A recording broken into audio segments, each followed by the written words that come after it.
Saudara, rekaman CCTV yang diterima ahli digital forensik di Saguling dan Duren 3 bukan merupakan rekaman utuh yang diberikan oleh penyidik Polda Metro Jaya. Lalu bagaimana kesaksian ahli ini bisa membantu mengungkap kasus pembunuhan Yosua? Kita bahas, saudara, petang hari ini bersama dengan pakar hukum pidana Universitas Pelita Harapan Christine Susanti, dan juga hadir ada pakar psikologi forensik Reza Indragiri. Saya ingin ke Mbak Christine dulu. Selamat petang Mbak Christine dan Mas Reza. Halo, selamat petang Mbak Nyo. Ya, saya ingin ke Mbak Christine dulu melihat sidang hari ini, melihat apa yang disampaikan oleh ahli digital forensik soal rekaman CCTV yang diputar. Anda melihat ini sudah bisa memberikan titik terang soal konstruksi kasusnya? Ya, jadi mungkin saya sampaikan dulu ya. Jadi dalam konstruksi hukum pidana ya dan hukum acara pidana memang diperlukan keterangan-keterangan untuk membuktikan kesalahan terdakwa. Dan berdasarkan pasal 184 KUHP itu memang keterangan saksi ahli merupakan salah satu alat bukti. Nah, apakah dalam hal ini kehadiran saksi ahli itu bisa dijadikan dasar untuk meringankan? Ya, menurut saya bisa, dan itu sah-sah saja diajukan oleh terdakwa. Kenapa? Karena terdakwa itu diberikan hak ya untuk mengajukan bukti-bukti yang meringankan, termasuk juga menghadirkan saksi ahli dalam perkara ini. Tapi kalau apa yang dilihat hari ini, apa yang Anda baca, Mbak Christine? Ya, tentunya mengenai CCTV itu tidak bisa parsial ya, harus secara utuh supaya bisa dikaji secara utuh. Jadi kalau seperti yang disampaikan oleh saksi ahli tadi bahwa rekaman yang diterima ini tidak utuh, kemudian juga gambarnya agak kurang jelas lah kalau bahasanya seperti itu karena ininya itu terkotor begitu. Nah itu bisa memperjelas atau justru bisa lebih membingungkan lagi hakim? Yang pasti tidak bisa memberikan penjelasan yang lebih akurat, ya tidak bisa membantu ahli untuk memberikan penjelasan yang lebih akurat. Kenapa? Karena bukti yang dianalisis dari CCTV itu kan gambarnya tidak jelas, agak buram, ya. Jadi harus utuh, harus jelas. Itu. Berarti boleh dibilang hakim jadi bukannya dapat terang, malah justru makin tidak jelas begitu, Mbak Christine, dengan keterangan yang tadi. Ya, jadi hak terhadap keterangan saksi ahli, ya terhadap keterangan ahli ini berbeda dengan saksi fakta ya. Saya jelaskan dulu ya. Kalau terhadap keterangan saksi ahli, hakim ini tidak terikat, ya. Artinya hakim tidak harus menerima keterangan dari ahli ini, gitu loh. Bisa saja hakim menolak. Kenapa? Karena ada asas di dalam hukum itu ius curia novit. Hakim dianggap tahu hukum. Nah, kehadiran keterangan saksi ahli ini adalah untuk memberikan penguatan, untuk memperkuat dalil dari contoh yang mengajukannya itu adalah dari versi terdakwa.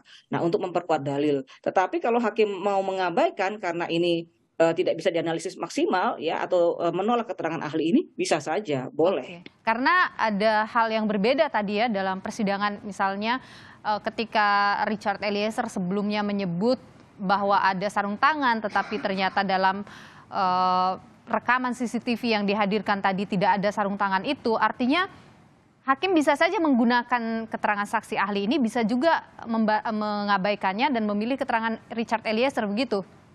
Bisa, persis. Oke, baik.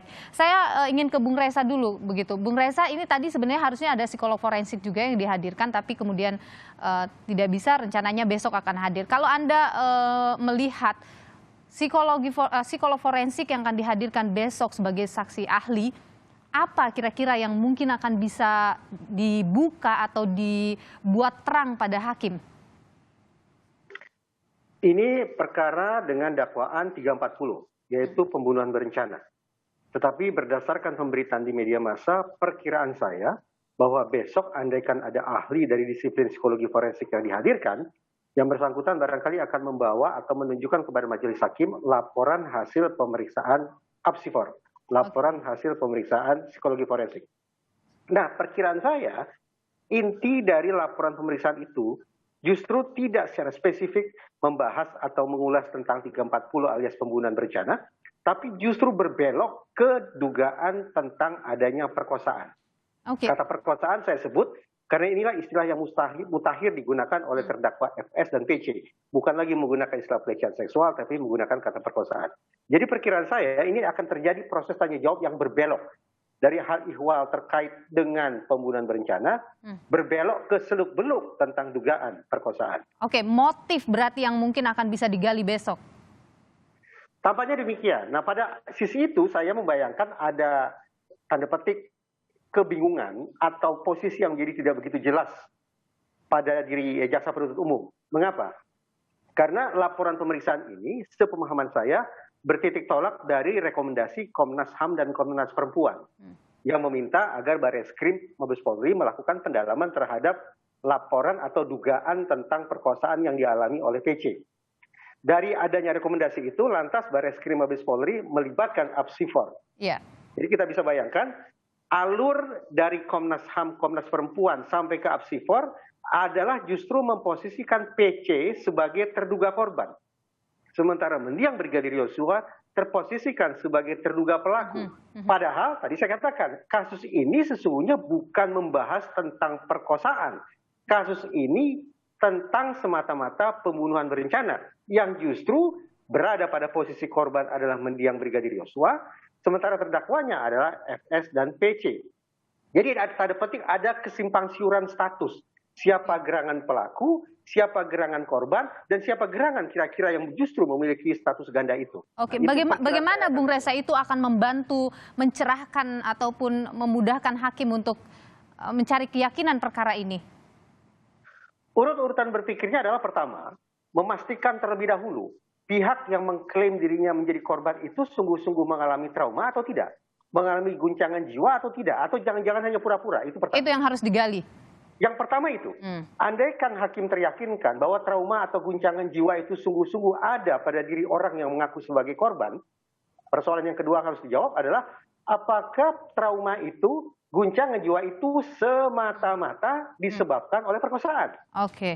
Ataukah disebabkan oleh hal yang lain? Oke. Barulah yang ketiga, andaikan sudah definitif ada trauma dan trauma itu adalah semata-mata diakibatkan oleh perkosaan, maka persoalan ketiga adalah siapa gerangan pelakunya. Oke. Nah, di sini ada isu yang sangat sensitif. Tapi sekaligus Bung Reza, kalau kita kaitkan ini dengan hasil hasil poligraf di mana PC itu minus 25 tertinggi dan itu perkara soal pelecehan seksual, bagaimana? Ini akan dua keterangan ini kemudian akan meyakinkan hakim. Sayang beribu sayang, saya bukan orang yang mendukung penggunaan poligraf untuk kepentingan persidangan. Baik. Alhasil, apakah hasil poligraf itu positifkah, minuskah, negatifkah, netralkah, atau apapun itu, saya tetap menganggap hasil poligraf sepatutnya dikesampingkan oleh majelis hakim. Selamat menunaikan ibadah sholat maghrib untuk Anda yang berada di wilayah Jakarta dan sekitarnya. Sapa Indonesia Malam kami lanjutkan kembali. Masih ada pakar hukum pidana Universitas Pelita Harapan, Christine Susanti, dan juga ada Bung Reza Indragiri, ahli psikologi forensik. Saya masih ke Bung Reza tadi soal Anda tidak sepakat kalau misalnya hasil poligraf itu dibawa atau dijadikan sebagai tolak ukur dalam persidangan. Kenapa Bung Reza? Karena mari kita terjemahkan, poligraf itu acap dimaknai sebagai lie detektor, alat pendeteksi kebohongan. Nah, sekarang kita pahami dari mana gerangan kita bisa menakar kebohongan itu. Kebohongan tertakar ketika terjadi kesenjangan antara pernyataan dan kenyataan. Jadi sudah jelas alat ukur yang disebut sebagai lie detektor itu semestinya harus menakar dua hal ini, pernyataan dan kenyataan. Tapi persoalan yang paling mendasar adalah poligraf sama sekali tidak menakar kenyataan. Poligraf sebatas menakar reaksi fisiologis manusia ketika berhadapan dengan serangkaian pernyataan. Okay. Kalau reaksi fisiologis itu bergelombang sedemikian ekstrim, maka operatornya akan bisa membuat tafsiran ini adalah indikasi atau penanda bahwa terperiksa sedang menutup-nutupi sesuatu. Padahal grafik yang curam ke atas, terjun ke bawah dari reaksi fisiologis manusia itu bisa disebabkan tidak semata-mata karena kebohongan. Kecemasan, kesedihan, tidak bisa menahan buang air kecil, sedang sakit, itu kondisi-kondisi lainnya juga bisa mempengaruhi grafik reaksi fisiologis manusia. Jadi kalau Anda menilai meskipun itu dibawa dalam persidangan, sebaiknya hakim mengabaikannya saja? Ada 3 persoalan yang semestinya dikupas tuntas di persidangan terkait dengan penggunaan poligraf tersebut. Pertama terkait dengan metode, kedua etik, dan yang ketiga ujung-ujungnya adalah admissibility. Seberapa jauh kemudian laporan atau hasil pemeriksaan poligraf tersebut layak atau tidak diajukan sebagai alat bukti. Baik, saya kembali ke Mbak Christine lagi. Kalau kita melihat sejumlah saksi ahli yang sudah dihadirkan dalam persidangan, dalam pandangan Anda ini lebih menguntungkan siapa, Mbak Christine? Ya, sampai saat ini saya masih belum melihat eh, bukti-bukti ya yang diajukan oleh terdakwa ini bisa meyakinkan hakim. Kenapa? Kenapa? Karena saya melihat ketika terdakwa ini mau mengajukan dalil pembelaan ya dengan menggeser ya ke arah adanya peristiwa perkosaan ya pelecehan seksual ya ini harus didukung oleh keterangan-keterangan atau alat bukti yang valid. Nah, alat Oke. bukti dalam hukum pidana kita itu merujuk pada keterangan saksi ya, Mhm. menuju pada hasil visum Oke. kalau emang ada perkosaan Kalau ya. korban sendiri yang menceritakan, apakah itu tidak bisa kita anggap sebagai salah satu bukti gitu? Dan ada Korban juga ditambah dengan apsifor dari Putri Chandrawati juga dia menyebutkan hal yang sama terjadi perkosaan itu. Bagaimana? ya kita tahu ya bahwa konstruksi hukum pidana rumusan deliknya mengatakan bahwa perkosaan itu kan ada persetubuhan ya, Mhm. ada persetubuhan. Nah, itu kan harus dibuktikan benar tidaknya ada persetubuhan. Air mani yang keluar Mhm. ya, itu kan harus itu bisa dijadikan bukti Oke. gitu loh. Sama kayak orang mengaku dipukul. Itu kan harus bisa dibuktikan bahwa dia dianiaya, dia divisum, ya ada memar dan segala macam. Kalau tidak atas dasar apa? Oke, jadi Anda masih meragukan itu dan Anda yakin Anda juga berpikir hakim mungkin masih ragu-ragu juga soal pelecehan seksual ini. Ya, betul. Tapi motif sepertinya masih hal yang belum jelas di sini. Seberapa penting sih motif ini dalam perkara membuktikan pembunuhan berencana? Ya, motif atau mens rea ini biasanya memang menjadi pertimbangan hakim ya. Kenapa? Karena pembunuhan berencana ini kan ancaman hukumannya maksimal ya, bisa Ya. dengan pidana mati. Nah, tentunya hakim akan sangat berhati-hati sekali ketika menjatuhkan pidana mati. Itulah kenapa hakim patut mempertimbangkan motif dari pelaku melakukan perbuatan pidananya. Ya, tetapi dalam hal ini ya motif yang disampaikan itu harus didukung bukti. Berkali-kali saya katakan gitu loh. Kalau tidak hakim akan mengabaikan gitu loh. Mhm. Sekali lagi apapun itu motifnya tidak diizinkan untuk menghilangkan nyawa orang lain. Oke, jadi menggali motif bukan untuk kemudian mengurangi hukuman atau ancaman hukuman bagi para terdakwa. Akan mempertimbangkan motif akan menjadi hal kebijakan hakim dalam mempertimbangkan hukuman ya berat ringannya. Contoh, oh dia mungkin tidak akan dipidana mati karena ini gitu loh. Hmm. Ya, tapi jangan lupa ini pembunuhan berencana loh. Goncangan jiwa yang menarik tadi ya dikatakan goncangan jiwa itu harus didefinisikan dengan jelas. Parameter hukum bicara goncangan jiwa itu sesuatu yang terjadi saat itu seketika yang dimana kita tidak bisa mengontrol emosi kita. Sehingga kita langsung memukul, menghajar sampai mungkin tanpa kita sadari dengan kekuatan maksimal dengan sesuatu yang luar biasa orang meninggal. Tetapi kalau planning waktunya ini ada jeda ya dalam pelaksanaan ada jeda waktu yang cukup itu bukan goncangan jiwa gitu loh. Seketika goncangan jiwa itu. Oke, jadi ketika ada jeda waktu mungkin jeda waktunya tidak 1 hari, tidak 1 kali 24 jam, hanya beberapa jam itu juga sudah bisa membuktikan ada Persis, perencanaan. persis. Betul. Baik, saya ke Bung Reza kembali soal pelecehan seksual, Bung Reza ya. Apakah keterangan apsifor misalnya, ini kan selalu dibawa oleh kuasa hukum atau pengacara dari Putri Chandrawati bahwa ada beberapa bukti, pertama adalah keterangan Putri sendiri, yang kedua ada apsifor. Apakah apsifor ini akan bisa meyakinkan hakim bahwa pelecehan seksual itu terjadi? Tadi saya katakan ada 3 tahap berpikir, ada 3 tahapan pembuktiannya. Pertama harus dipastikan terlebih dahulu apakah orang yang mengklaim sebagai korban ini sungguh-sungguh mengalami trauma atau tidak.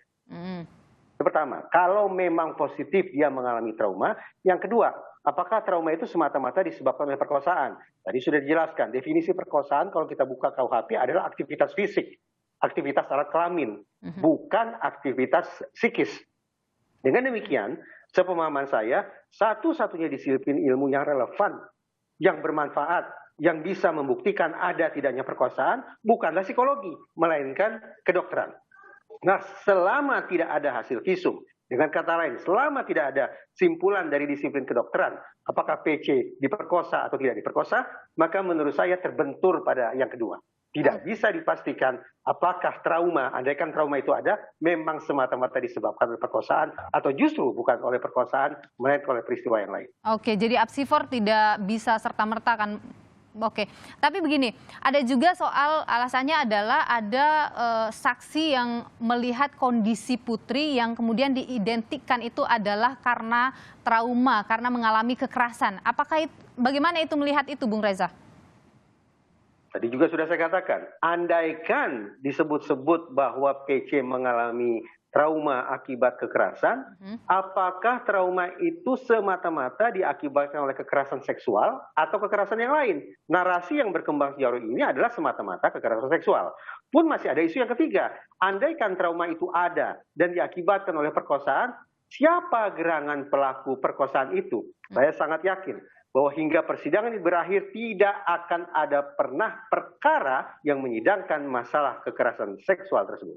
Oke, jadi pelecehan seksual ini meskipun terus dipakai, tapi kembali lagi semuanya nanti akan kepada keyakinan hakim melihat keterangan-keterangan baik itu ahli maupun juga saksi-saksi yang dihadirkan. Bung Reza Indragiri, ahli psikologi forensik, dan juga Mbak Christine Susanti, pakar hukum pidana Universitas Pelita Harapan. Terima kasih sudah berbagi informasi di Sapa Indonesia Malam. Sehat selalu.